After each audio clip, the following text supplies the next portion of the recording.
মৌলের ধারণা অধ্যায়ের আজকের লাস্ট টপিক। আজকে দেখো আমরা জানো আণবিক ভর সম্পর্কে, তারপর অনেকগুলো অঙ্ক আছে, প্র্যাকটিস করতে হবে। তো যারা আগের পার্টগুলো দেখোনি, ডিসক্রিপশনে লিঙ্ক আছে, সেখানে সব ভিডিও দেওয়া আছে পরপর, তোমরা সেখানে চেক করিও। এবার বলছি দেখো আণবিক ভর কি হয়। তাহলে আণবিক ভর মানে আমরা জানি যে যে কোনো জিনিস পরমাণু নিয়ে তৈরি হয়।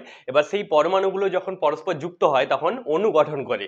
তাহলে দেখো যখন দুটো পরমাণু ধরে একসঙ্গে আছে, সেগুলো যখন যুক্ত হবে তাহলে সেখানে অণুর গঠন হবে।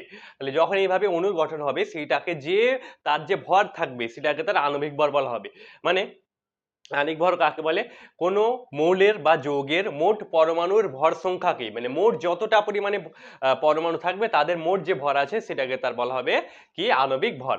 ঠিক আছে, তা আণবিক ভর কাকে বলে বললাম। দেখো আমি লিখছি তার আগে, যে কোনো একটা পরমাণুর মধ্যে যদি মোট যত পরিমাণে অণুর সংখ্যা থাকবে, পরমাণুর সংখ্যা, তাহলে তাদেরকে যোগ করব, দিয়ে যোগফলের ফলে যে আমরা ভরটা পাবো সেটাকে তার টোটাল আণবিক ভরটা বলা হয়। এটা মনে রাখবা। এবার যে আণবিক ভরটা আছে সেটা যে পারমাণবিক ভর বলেছিলাম, সেটার মতো বিভিন্ন পরমাণুর সঙ্গে কম্পেয়ার বা তুলনা করে পরিমাপ করা হয়। যেমন বলেছিলাম হাইড্রোজেনের সাথে তুলনা করে কি পরিমাপ করা হয়? পারমাণবিক ভরটাকে। ঠিক তেমনি এখানে হাইড্রোজেনের সাপেক্ষে আবার আণবিক ভরটাকে তুলনা করা হয়। তারপরে কার্বনের সাপেক্ষে কার্বন স্কেলে তৈরি করা হয়, সেগুলো আমি বলবো। তার আগে আণবিক ভর কাকে বলে তোমরা লিখো। কোনো মৌলের কোনো মৌলের অণুতে উপস্থিত কোনো মৌলের অণুতে উপস্থিত মোট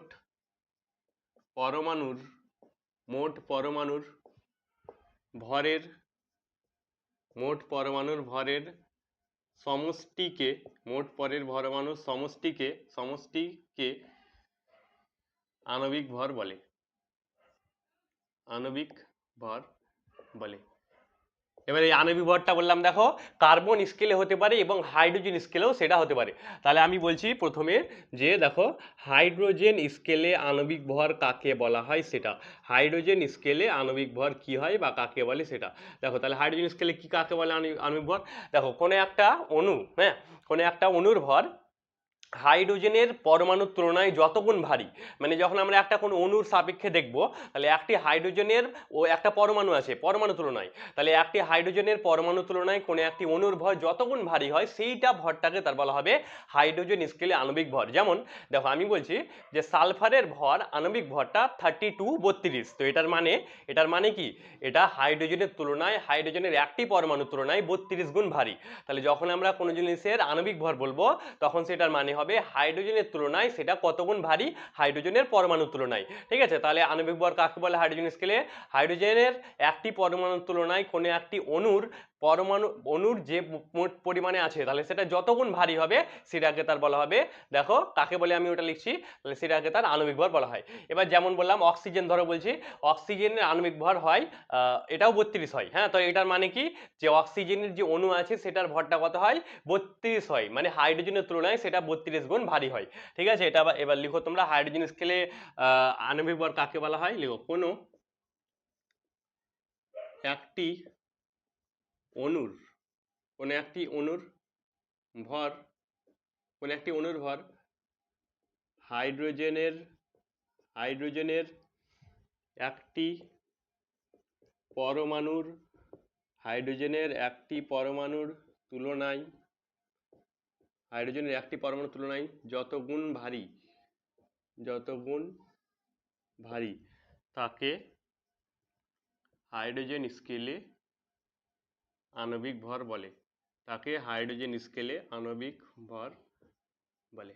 তাহলে হাইড্রোজেন স্কেলে আণবিক ভর বোঝা গেল, যে বললাম একটি অণুর ভরটাকে যখন আমরা হাইড্রোজেনের একটি পরমাণু তুলনায় ভারী কত গুণ যেটা দেখবো তাকে বলা হবে হাইড্রোজেন স্কেলে আণবিক ভর। এবার হাইড্রোজেন স্কেলে আণবিক ভর জানার পরে আমরা জানবো একটা টার্ম যেটাকে বলা হয়, দেখো গ্রাম আণবিক ভর কাকে বলা হয়, গ্রাম আণবিক ভর কি। হ্যাঁ, তাহলে এবার এটা আমি বলছি, তোমরা ভালোভাবে দেখো। তাহলে তার নামের মধ্যেই লেখা আছে যে গ্রাম আণবিক ভর মানে হবে, দেখো কোনো একটি পদার্থের আণবিক ভরকে গ্রামে প্রকাশ করলে যে মান পাওয়া যায় তাকে তার বলা হয় গ্রাম আণবিক ভর।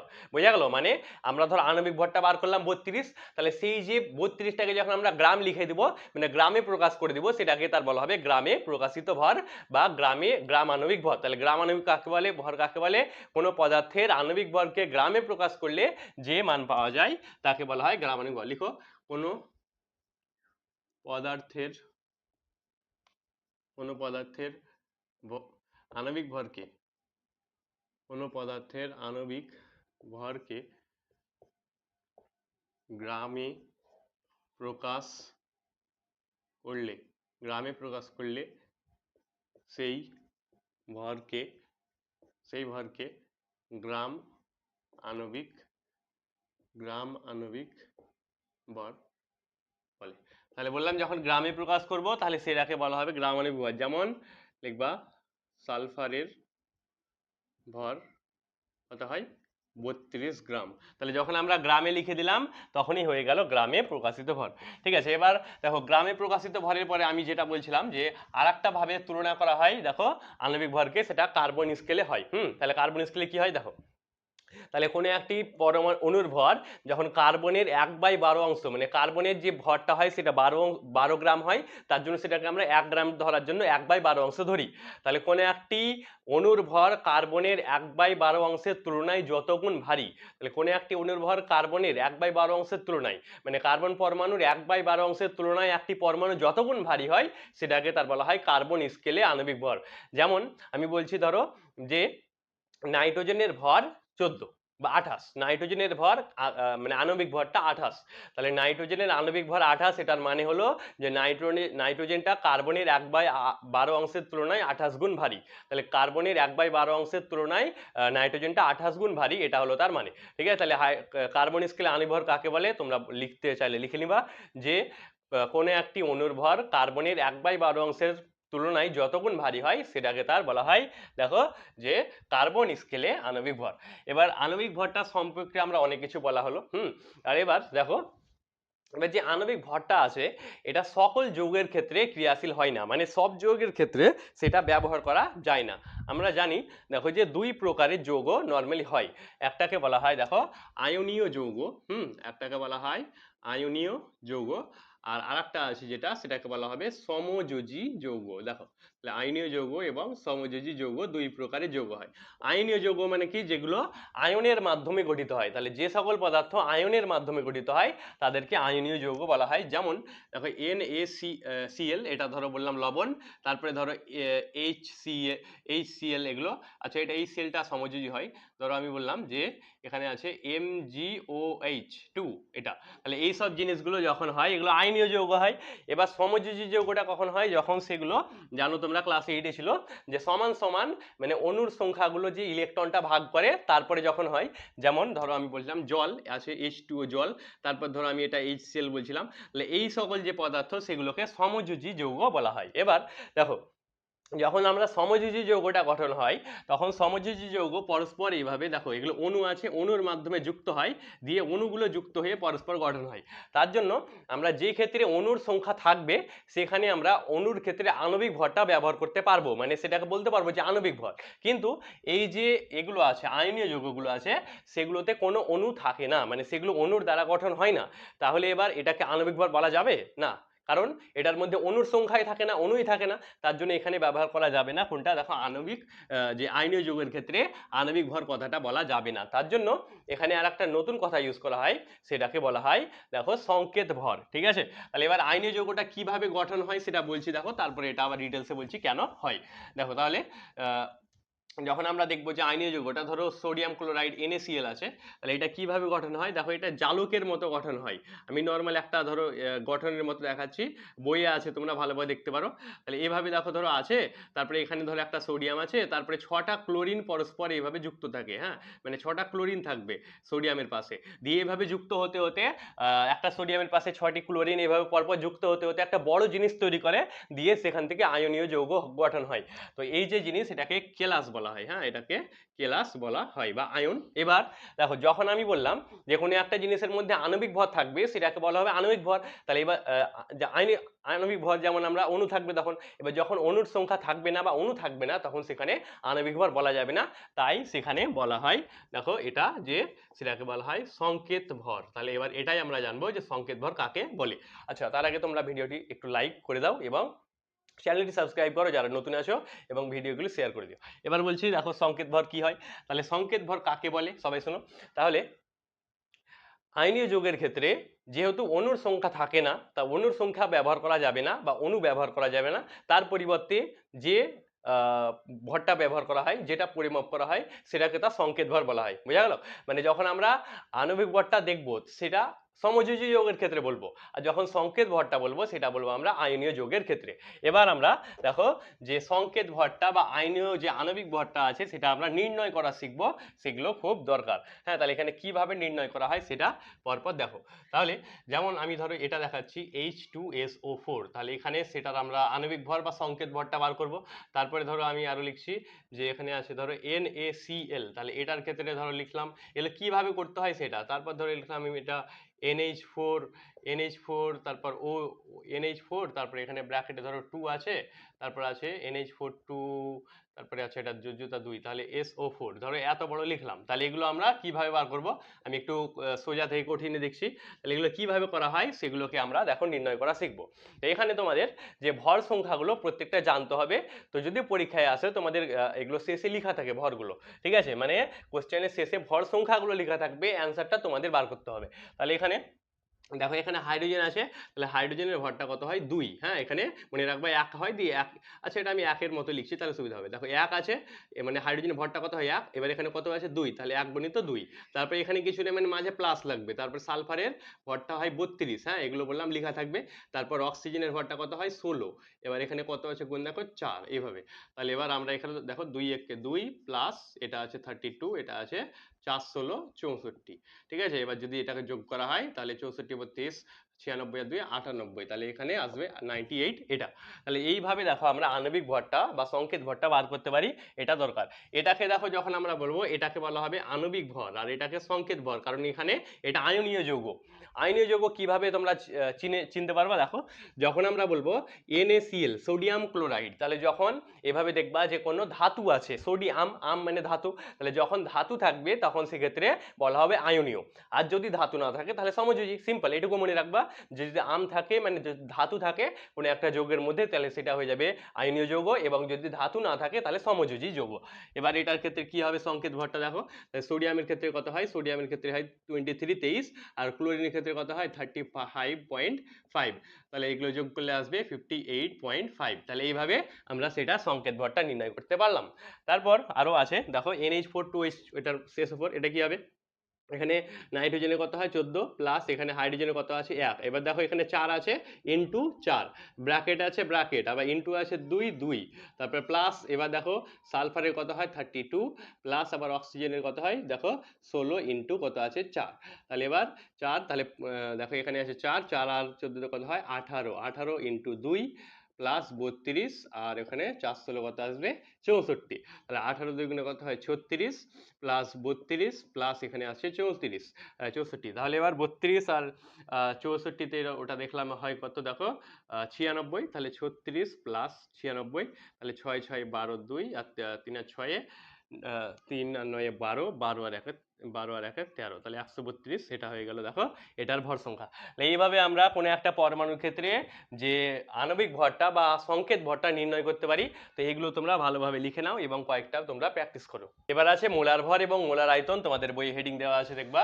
এবার আমরা যে মোলার ভর এবং মোলার আয়তন সম্পর্কে জানবো, ঠিক আছে। তাহলে মোলার ভর কাকে বলে, দেখো যখনই আমরা মোলার কথাটা বলবো তোমরা মনে রাখবা সেটাতে 1 মোলের কথা বলা হচ্ছে, ঠিক আছে। তাহলে মোলার ভর কাকে বলা হয়, কোনো পদার্থের 1 মোলের যে ভর সেটাকে তার মোলার ভর বলা হয়। তাহলে 1 মোলের পরিমাণ কোনো পদার্থে যে পরিমাণে ভর থাকবে সেটাকে তার মোলার ভর বলা হবে। যেমন আমরা বললাম দেখো এখানে NaCl এর যে ভরটা পেয়েছিলাম কত 58.5, তাহলে সেটাই তার মোলার ভর। তাহলে মোলার ভর এবং আণবিক ভর কথাটা সেম টু সেম, তোমরা মনে রাখবা মোলার ভর মানে কোনো একটি পদার্থের 1 মোলের ভরকে বলা হয় তার মোলার ভর। আমি লিখিয়ে দিচ্ছি তোমরা লিখো, কোনো পদার্থের 1 মোলের কোনো পদার্থের 1 মোলের ভরকে তার মোলার ভর বলে, তার মোলার ভর বলা হয়। তাহলে যখনই আমরা 1 মোলের ভরটাকে দেখবো সেটাই হয়ে যাবে মোলার ভর। যেমন তোমরা আরো লিখো, যেমন অক্সিজেনের দেখো অক্সিজেন মানে কি হয় O2, অক্সিজেনের কত হবে 32 কারণ 16 দুগুণে কত হয়ে যায় 32, কারণ অক্সিজেনের মধ্যে দুটো অণু থাকে O2, জানো তোমরা আশা করছি। এবার দেখো যে মোলার ভরটা বললাম সেটা মানে কি 1 মোলের ভর।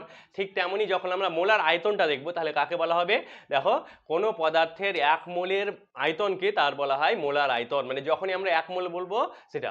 এবার তোমরা ডিসক্রিপশনে একটা দেখো প্লেলিস্ট আছে, সেটা সেভ করে নাও। সেই প্লেলিস্টে তোমরা তোমাদের ক্লাসের প্রত্যেকটা ভিডিও পরপর পেয়ে যাবা। তো সেটা সেভ করলে তোমাদের একটা খুঁজতে হবে না, সেটা সেভ করে তোমরা ইউটিউবের নিচে যেখানে ইউ লেখা আছে সেখানে পেয়ে যাবা, সেখান থেকে দেখে নাও, মানে একটা খুঁজতে হবে না, তোমরা সব ভিডিও তোমাদের ক্লাসে সব পেয়ে যাবা। বলছি এবার তাহলে দেখো মোলার ভরটা, মোলার আয়তনটা বললাম, যখন আমরা 1 মোলের ক্ষেত্রে দেখব তাহলে 1 মোলের ক্ষেত্রে যে পরিমাণে আয়তন পাবো সেটাকে তার মোলার আয়তন বলা হবে। যেমন আমরা গ্যাসের ক্ষেত্রে আশা করছি জানো যে কোনো পদার্থের গ্যাসের ক্ষেত্রে আয়তনটা হয় 1 মোলের ক্ষেত্রে 22.4 লিটার। 22.4 লিটার আইডিয়া করো এতটুকু হবে। তাহলে 22.4 লিটার যে কোনো পদার্থের ক্ষেত্রে গ্যাসের ক্ষেত্রে আয়তনের কত আসবে 22.4 লিটার। তাহলে যে কোনো গ্যাসের আণবিক মোলার আয়তন কত হয়, মোলার আয়তন মানে 1 মোলের আয়তন কত হয়, সেটা হয় 22.4 লিটার। খুব ইম্পর্টেন্ট, এটা মনে রাখবা যে 22.4 লিটার তার মোলার আয়তনটা হয়। তাহলে মোলার আয়তন কাকে বলে লিখো, কোনো পদার্থের 1 মোলের 1 মোলের মোট 1 মোলের মোট আয়তনকে 1 মোলের মোট আয়তনকে মোলার আয়তন বলে। এবার মোলার আয়তন 22.4 লিটার হয় সবসময়, এটা মনে রাখবা। গ্যাসের ক্ষেত্রে 1 মোলের ক্ষেত্রে, মানে গ্যাসের 1 মোলের ক্ষেত্রে হবে, বাকিটা হবে না। ধরো আমি 2 মোল বলে দিলাম, তাহলে 2 মোলে কত হয়ে যাবে 22.4, মানে সেটা ডবল হয়ে গেল। যখন 3 মোলে বলবো তখন আমরা 3 দিয়ে গুণ হয়ে যাবে 67.2 লিটার। তাহলে এগুলো আমরা অঙ্কের সাহায্যে অনেকগুলো করাবো, এর পরে ভিডিও অঙ্ক আসবে, তোমরা অবশ্যই দেখবা। অঙ্কটাই মেন, এই চ্যাপ্টারে সবচেয়ে বেশি অঙ্কগুলোই আসে, তার জন্য ভালোভাবে দেখবা। এবার লাস্ট একটা জিনিস আছে সেটা বলবো দিয়ে তোমাদের সিলেবাসটা এখানকার শেষ হয়ে যাবে। এবার সেটা আছে এসটিপি এর ধারণা। হ্যাঁ, এসটিপি মানে স্ট্যান্ডার্ড টেম্পারেচার অ্যান্ড প্রেসার, প্রমাণ চাপ ও উষ্ণতা। তাহলে প্রমাণ চাপ ও উষ্ণতা বা এসটিপি জিনিসটা কি, এটা কাকে বলে সেটা পরীক্ষা আসবে না, এটা তোমাদের জানতে হবে, না হলে এখান থেকে একটা অঙ্ক তোমরা বুঝতে পারবে না। তার জন্য ভালোভাবে মনে রাখবা এখানে এসটিপি বা যে প্রমাণ চাপ ও উষ্ণতা সেটা কি হয় সেটা। দেখো যখন যে কোনো এক্সপেরিমেন্ট করা হয়, ধরো আমরা একটা এক্সপেরিমেন্ট করছি, সেটা ধরো ভারতে এবং আমেরিকাতে করলাম। তাহলে আমরা ধরো ভারতের এখানে নর্মালি গরম হয়, এবার আমেরিকায় একটু ঠান্ডা হয়। তাহলে এবার ভারতের যে এক্সপেরিমেন্ট আছে সেটা তো মানে কি সেখানকার এক্সপেরিমেন্টটা আর আমেরিকার এক্সপেরিমেন্টটা তো ম্যাচ করবে না। যদি আমরা এখানে করি, আমাদের এখানে গরম, তার জন্য সেখানে একটা এক্সপেরিমেন্ট হয়ে গেল, আর আমেরিকায় তাহলে এক্সপেরিমেন্টটা ম্যাচ করবে না। তার জন্য যে কোনো পরীক্ষা বা যে কোনো কিছু একটা ফিক্সড টেম্পারেচারের উপরে করা হয় এবং একটা নির্দিষ্ট তাপের উপরে এবং চাপের উপরে করা হয়। মানে সেটাকে আমরা যে কোনো উষ্ণতাতে করলে হবে না, কারণ তখন গোটা পৃথিবীতে আলাদা আলাদা পরীক্ষার ফলাফল পাবো। তার জন্য যে কোনো পরীক্ষা একটা নির্দিষ্ট ফিক্স উষ্ণতাতে করা হয় এবং চাপে করা হয়, সেটাকেই বলা হয় এসটিপি। বুঝা গেল? তাহলে এসটিপি কি, যে কোনো পরীক্ষা একটা উষ্ণতা এবং নির্দিষ্ট চাপের মধ্যে করা হয় তাকে বলা হয় এসটিপি। এবার এসটিপিতে কত হয় দেখো, টেম্পারেচার মানে উষ্ণতা, টেম্পারেচার মানে উষ্ণতা হয় কত 0 ডিগ্রি সেলসিয়াস। খুব ইম্পর্টেন্ট, মনে রাখবা যে এসটিপিতে উষ্ণতা হয় 0 ডিগ্রি সেলসিয়াস। ফারেনহাইটের ক্ষেত্রে যদি সেটা করা হয় তাহলে সেটা হয়ে যায় দেখো 32 ডিগ্রি ফারেনহাইট, পরীক্ষায় আসতে পারে, এটা 0 ডিগ্রি সেলসিয়াস, ফারেনহাইটের ক্ষেত্রে 32 ডিগ্রি ফারেনহাইট। আর একটা হয় দেখো কেলভিন, যেটাকে বলা হয়, তাহলে সেটা হয় দেখো 273 কেলভিন। হ্যাঁ, তাহলে এটা হয় আচ্ছা মাইনাস আচ্ছা সরি এটা 273 কেলভিন। তাহলে যদি আমরা সেটাকে কেলভিনে প্রকাশ করি 273 কেলভিন, এভাবে তিনটে এককে মনে রাখবা। এবার সেটা চাপটা কত হয় দেখো, তাহলে যেমন আমি বললাম যে উষ্ণতা হয় 0 ডিগ্রি সেলসিয়াস, তেমনি চাপটা হয় 1 ATM। 1 ATM এটা ATM এককে। তারপরে দেখো 76 সেমি পারদ স্তম্ভ, সেটা পারদের ক্ষেত্রে হয়, মনে রাখবা। তাহলে দেখো যখন আমরা সেই এসটিপিতে বলবো তখন যে কোনো এক্সপেরিমেন্ট যে উষ্ণতা এবং চাপে করা হয় তাকে এসটিপি বলে হয়। এসটিপিটা দেখো উষ্ণতা 0 ডিগ্রি সেলসিয়াস হয় এবং যে চাপের পরিমাণটা হয় 1 ATM বা 76 সেমি এইচজি। একটা প্রশ্নের উত্তর কমেন্ট করো, তোমরা বলো যে কোনো গ্যাসের 1 মোলের আয়তন কত হয় কমেন্টে। তাহলে আমি আজকে পড়ালাম, তোমরা সেগুলো দেখো ভালোভাবে এবং আমাদের ভিডিওটি লাইক করে চ্যানেলটি সাবস্ক্রাইব করো। সেই প্লেলিস্টটা সেভ করে নাও যেখানে সব ভিডিও পরপর তোমাদের ক্লাসে দেওয়া আছে, এবং এটা তোমরা বলো যে কোনো গ্যাসের 1 মোলের আয়তন কত।